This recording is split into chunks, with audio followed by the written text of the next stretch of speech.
It's not just the race aspect of it. It's the inability to have free speech without fear, free thought in the classroom, critical thinking, this indoctrination. So this goes much, much beyond just this critical race theory. Hello and welcome. This is Lockdown TV from Unheard. So what is the latest battlefront in the culture war? We've tracked how some of these ideas around critical race theory and other things have escaped from the university campuses. They've gone into corporate boardrooms, they've gone into government agencies, and it sounds like from this most recent example, they may even be in high schools, specifically a school called Brearley, which is in the Upper East Side of New York. And one of the parents of one of the pupils in that school joins us now. He's called Andrew Gutmann. Hello, Andrew. Hello, how are you? Really well, thank you. So just to set the scene for our audience then, Brearley is a private girls' school in the Upper East Side of New York. It's one of those very high-profile, prestigious schools that everyone likes to talk about. It's the kind of, in the UK we have places like Eton. It's that kind of place in America. Yes, it's considered one of the top schools in New York City and really in the country, and certainly as an all-girls school, considered maybe the best all-girls school anywhere in the United States, certainly in New York City. So it's very prestigious, very hard to get into, a lot of applications for very few spots, and it's really scary what's going on right now. Yeah, so tell us the story. Your daughter has been there. And what were you observing as a parent? What was she talking about when she came home from school? What was it that got you worried? So Brearley is in the United States K through 12, which is you start at 5 or 6 years old and go all the way through the end of high school. And my daughter has been there since kindergarten, so for the last 7 years. And we picked the school because we thought it was the best education that she could get in New York City. And we were very happy with it. You can always nitpick things about a school, but we really had no major complaints. But you did see over the years some of this, what is now being referred to as critical race theory, or what Brearley and a lot of other independent schools in New York call anti-racism initiatives and anti-racism curriculum. You saw it creep into the schools a little bit over the last few years, but really in the last year, since last summer, the events of George Floyd and Black Lives Matter, it's been like a switch went off, really night and day, of how they've changed curriculums and integrated this into almost every aspect of the school, and the indoctrination, which I'm sure we'll talk about a little bit later.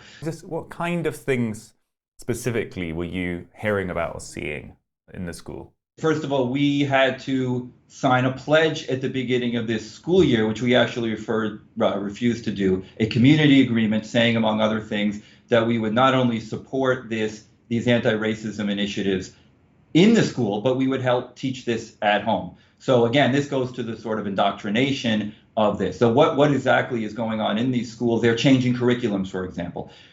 In the English literature curriculums, books that they have read, the classics, forever. I mean, it really is, I think, 140 years old or something like that. They are changing them for almost only books that are sort of social justice oriented. The history curriculums last year. What kind of books have been shuffled out of the curriculum? Can you think of any? I don't know what this year's curriculum is, but the books like Shakespeare, I'm not saying they've eradicated all of them, but I think of the 5 books in this year's, my daughter's 6th grade curriculum that they normally have taught, only one remains. The one that remains is the Odyssey. I believe there was normally Shakespeare in there. I'm not sure 100%. I'm not sure what the other books are. I've heard from other schools they're even getting rid of books like To Kill a Mockingbird, which you would think is exactly the kind of books you would want to read, but not. They're going towards sort of this identity politics type, this social justice type, much more recent books, not the classics. Again, history curriculum changing, but it's a lot more than that, and it's really not just on the race issue. I'll give an example of something my daughter said. I think this was at the beginning of the year. She came home and she said when I got home, guess what we learned in school today? We learned that you should never hold the door open for somebody disabled because that is a microaggression, right? And that will make them feel bad, so never hold the door open for someone disabled. So, and this is the same, consulting firms that are doing all this racism training. And is this the world we want to live in? And is this the things that we want our kids to be learning? So it's not just racism. There's a lot of age inappropriate sexual content that a lot of parents are upset about. And this is starting as early as kindergarten. In other words, for the 5 and 6-year-olds, where they're coming home and really saying, well, I feel guilty for the color of my skin. Why are we so racist? Or there was activity in our class, I've heard that, where when my daughter was in kindergarten and she had to do a sort of a self-portrait, and she was told, draw anything you want, draw your freckles, draw the hair the way you want, draw whatever.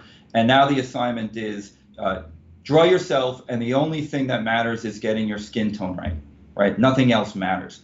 So it's this, as I wrote in my letter, this real obsession with race and what they call these anti-racism initiatives. So it's become pervasive. It's really the main thing that these schools, not just in New York City, but especially in New York City, are really focusing on. And I think, it's divisive, even if it's well-meaning, which I don't think it is. It's divisive, it's counterproductive, it helps segregate, not integrate. And I think a lot of parents, although very, very scared to speak up, are very upset about the direction of these schools. So you even said there that some pupils are coming home saying they feel guilty about the color of their skin. That this is this idea of white privilege or white supremacy, whiteness being something bad. Is that being taught, as far as you know, in schools? That is exactly what's being taught. And again, from the earliest ages all the way, up through the high school, although there's a little less you can change about the high school curriculums, which are, geared towards, college and what we have here, advanced placement tests. But this is exactly what's being taught. And I have, since my letter came out, and when I sent my letter, I had no idea this would be read all over the country and frankly all over the world. I never thought it would be read beyond the parents that I sent it to, the 650 families at Brearley. But I received thousands of emails from parents and grandparents and teachers from all over the country. And they are all telling these same stories of their kids coming home saying they are being taught to feel guilty for the color of their skin. And there's some crazy stories out there. The parents are sort of desperate for how to, what to do about this. And we were able to pull our daughter out for next year. And we have, other things we could do. Not every family can do that. So this has really become pervasive and very, very fast in this country. It's worth just dwelling on that for a moment, because it's quite a lot to put on a child, isn't it? The idea that you might be guilty for your skin tone. It seems surprising that these liberal-minded, enlightened educators think that's okay. How do you think they got to that point? They're not liberal and education, and enlightened minded. I've said this a number of times. Is we've sort of lost the Enlightenment here. This movement, and I'm just sort of learning about this is being taught coming out of postmodernism. This critical race theory movement has been taught in the teachers' colleges apparently for decades, and again has started to creep in the schools over a while, but ramped up in the last year.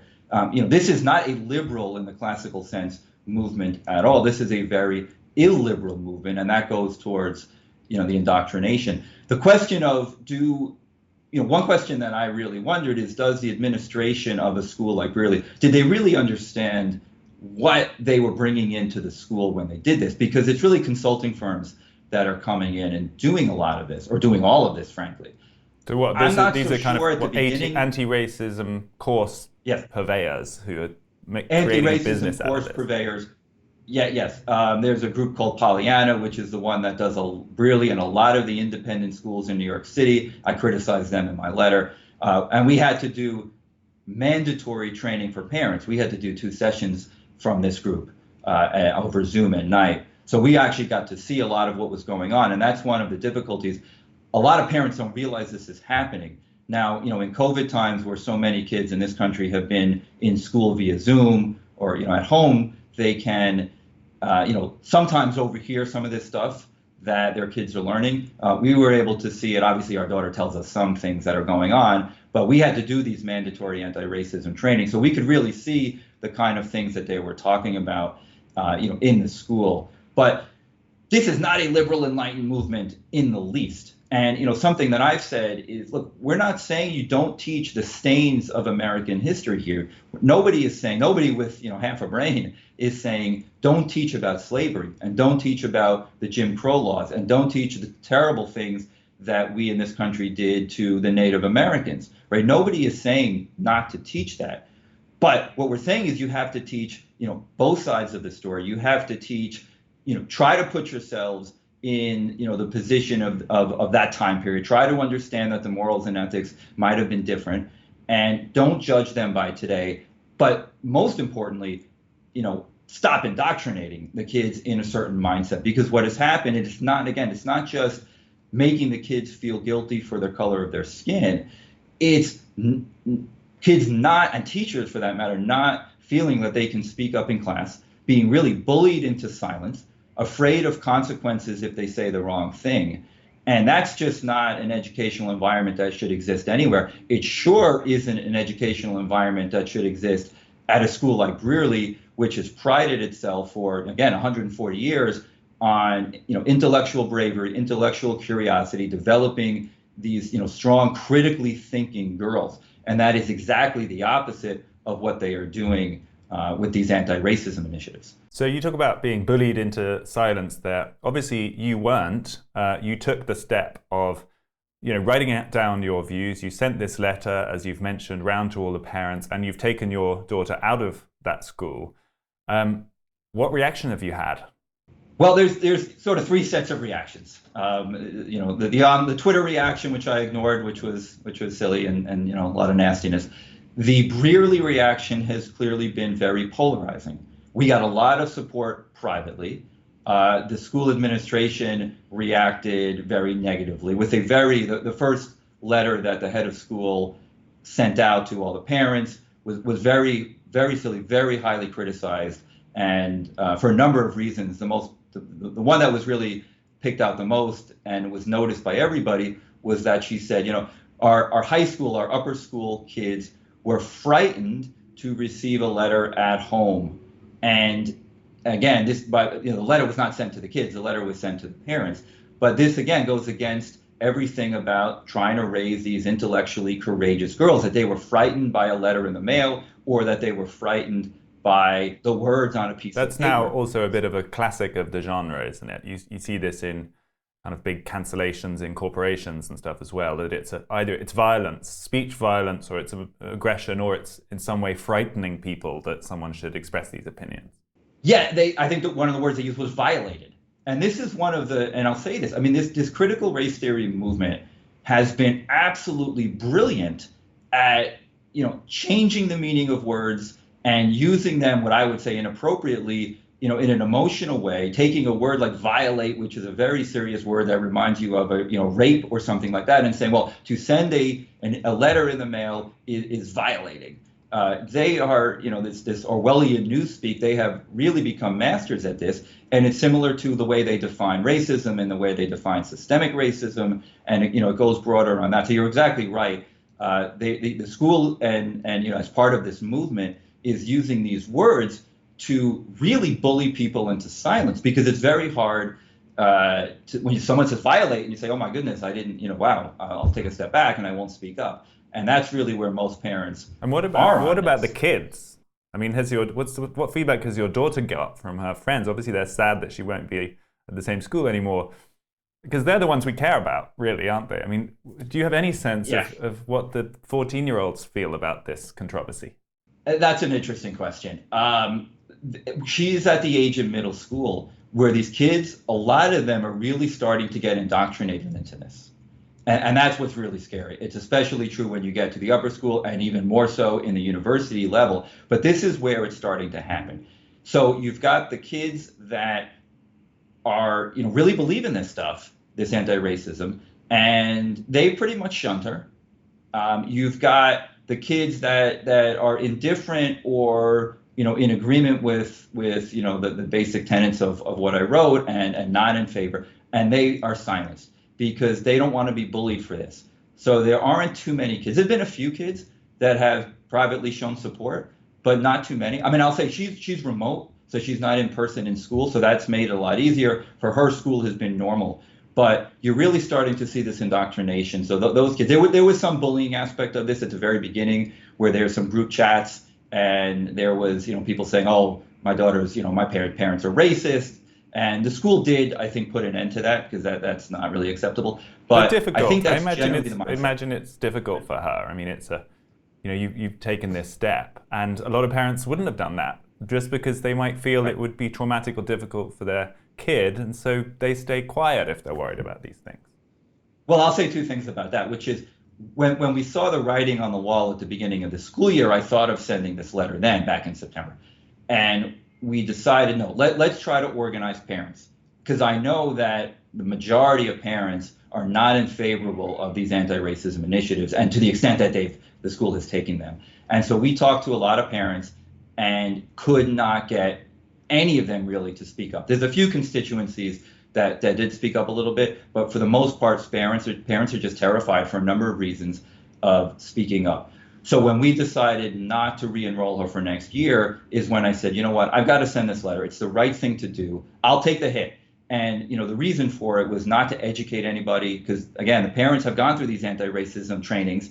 They know what's going on in the school. It was not to change anybody's mind, but it was to give parents some cover, really, a little bit of ammunition and some cover to be able to speak up. That was the purpose of the letter. My daughter was supportive, because she and I have always talked about history. We love history. Since she was little, we talk about history. She sees what's going on in the school. She sees that they're eradicating the American history components of school, or changing them so drastically, where they're not learning about, I don't want to offend anybody since this is UK, they're not learning about the American Revolution. They're not learning about the Constitution. And, so for her, that's upsetting. So she and I agreed on, we want her to get a better education than she was going to get at Brearley if, these initiatives continue. So she was supportive.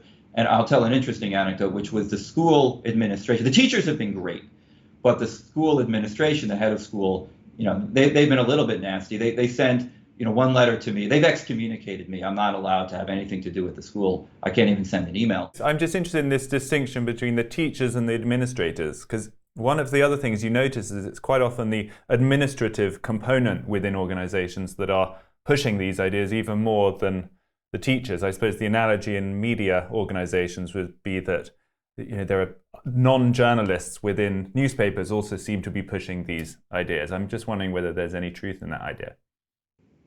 It's a mix. And I've talked to people at a lot of schools. The younger teachers that have been trained in this through the teachers' colleges, and I don't want to put an age on it, but generally the younger teachers are very into this anti-racism, very into this critical race theory, very into this social justice, and they're pushing it where they have the ability to change curriculums. They are pushing this. The older teachers tend not to be. Some of the really, really good teachers who have been there for a long time, especially in the history and English departments, they're retiring because they don't want to do this, but they don't feel like they can speak up for the most part. So there's really a sort of a dichotomy between the younger teachers. Again, I'm stereotyping a little bit, but at least at Brearley, this is really coming from the top.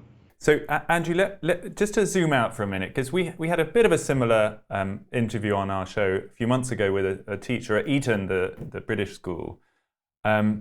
And what I think will surprise people is that the cliche, the stereotype is that these sort of liberal citadels like New York, like affluent parts of England, they're okay with these ideas. And in fact, that's where they're really flourishing, but it's the rural areas or it's the kind of red states that are rejecting them. But you're there in the Upper East Side of New York is the absolute heart of the liberal citadel. And then we've seen this rebellion that you're leading. So, my question is, do you think there is the beginnings of a pushback even in places like New York City? Yes, there is the beginnings of a pushback. This is a long fight. We really are at the beginning stages of this, but we are trying to organize resistance, not just at the per school level, but at the independent school level in New York City. I talked to a group yesterday that is trying to do the same thing in the New England area, which is another, Boston and the environment is another very liberal, traditionally liberal area. of the United States. Absolutely, there is beginning to be resistance. As I said, most of the parents are not in favor of this. This is really a movement in the United States of, a small minority, maybe it's 10% of these very progressive, what I would call, and you mentioned earlier, illiberal, not very well educated, and frankly, Marxist group that is pushing this, but they push this so hard and they push this on social media that they're able to silence, bully the rest of us into silence. But there is absolutely starting to be a realization that this is happening in these schools in New York City and elsewhere. There is starting to be real pushback, even amongst liberals, even amongst people that describe themselves as Democrat, having never voted Republican in their lives. They're realizing that this is really dangerous. It's not just the race aspect of it. It's the inability to have free speech without fear, free thought in the classroom, critical thinking, this indoctrination. So this goes much, much beyond just this critical race theory. And this is happening, as you said earlier, in corporations here. It's happening in the military. It's happening in the government. We're seeing new stories every day at the university level, which is even worse. This loss of the traditional liberalism, of the founding principles of this country, this is really scary. And then add on the divisiveness that this is causing. So again, long-winded answer, yes, you are starting to see pushback, but it's really hard because until we can get more parents to not be terrified of speaking up, it's really hard to get those numbers together. How do you think it dovetails with ideas of privilege? That's the other factor in this complex equation. The cliche once again is that more affluent people who are commonly living in the cities are more likely to be signed up to some of these more fashionable ideas, and they are driving it. Is your experience that wealth, and clearly Brearley is an expensive private college, I imagine the parents there are generally wealthy, are they more likely to be signed up to these dogmas, or are they more likely to kind of have the freedom to not really care whether people dislike them because they've got enough money in the first place? Okay, I'll sort of give you two answers to that. Or three answers. One is that this has become now pervasive at schools all across the country. I think I have emails from all 50 states, people, about private schools and public schools. This is even becoming into what we call public schools, which are the ones that the state pays for that parents don't. I know it's different terminology in the UK. Even in the states like Florida and Texas, the red states, where the governors have been strong about trying to keep this out, but they're not been able to. Okay, so that's my first answer. I think these expensive schools have gone further on this, partially because they have the money to bring in these fancy consultants. That's part of it. Also, they feel this white guilt, which goes towards the privilege, but it's really sort of the white guilt aspect. Last answer to the question, which is, you would think that sort of these rich families would be able to say, hey, we have enough money. We got to take our kids. We care about education, right? We got to put our kids in a school where they're actually going to learn critical thinking. My experience has been the opposite, which is the wealthier the family, and there are billionaires on the board of trustees of schools like Brearley. The wealthier the families, the less likely they are to speak up, because the more they feel they have to lose. And this is the whole cancel culture aspect of it. Historically, people send their kids to schools like this for the education. That's not mostly true anymore. Some people do, we did, but for the most part, it is for the status symbol. You get your kid into a school like Brearley, into a university like Harvard, it's the status symbol first. You don't want to lose that. Second, it's for the admissions to universities. These are feeder schools towards these Ivy Leagues, the Harvards, the Princetons, the Yales. So the last thing you want to do is piss off the school so that they aren't helpful to your child for all the recommendations they need when it comes to college admissions. Third, it's the network. And again, you get ostracized by a lot of folks, as we have, if you come out publicly with views, even not to take the extreme view we did, but even to express anything against the school, you run the risk of getting ostracized.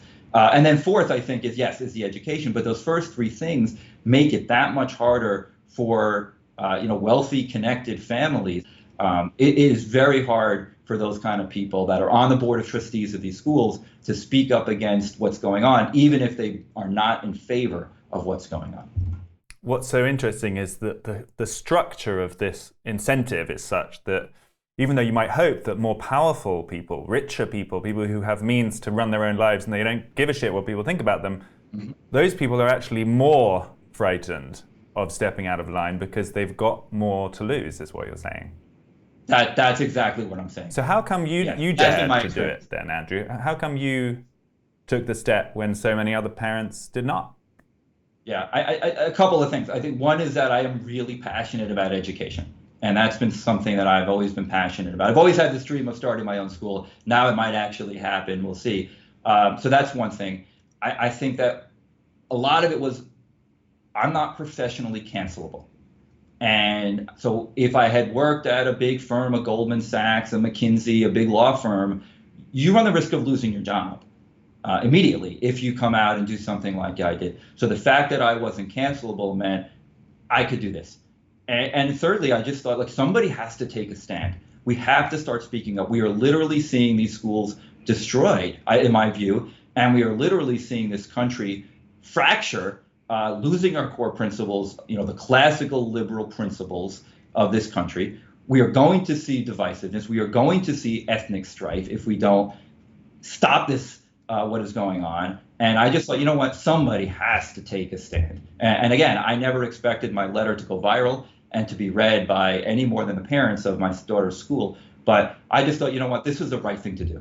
You're thinking about organizing potential alternative school. What would this school look like? It would be a school based on classical liberal principles, or Yeah, yeah. Call it what we call secular classical education, which doesn't really exist in New York City. A lot of what is called classical education tends to be religious oriented. So this has to be secular classical education based on the classics, the Western civilization type, with a much stronger focus in history and civics, which I think are the most important things that kids should learn. And history is probably the subject in the United States of all the academic subjects that gets the least amount of attention. It's a lot of math and English are the two core subjects.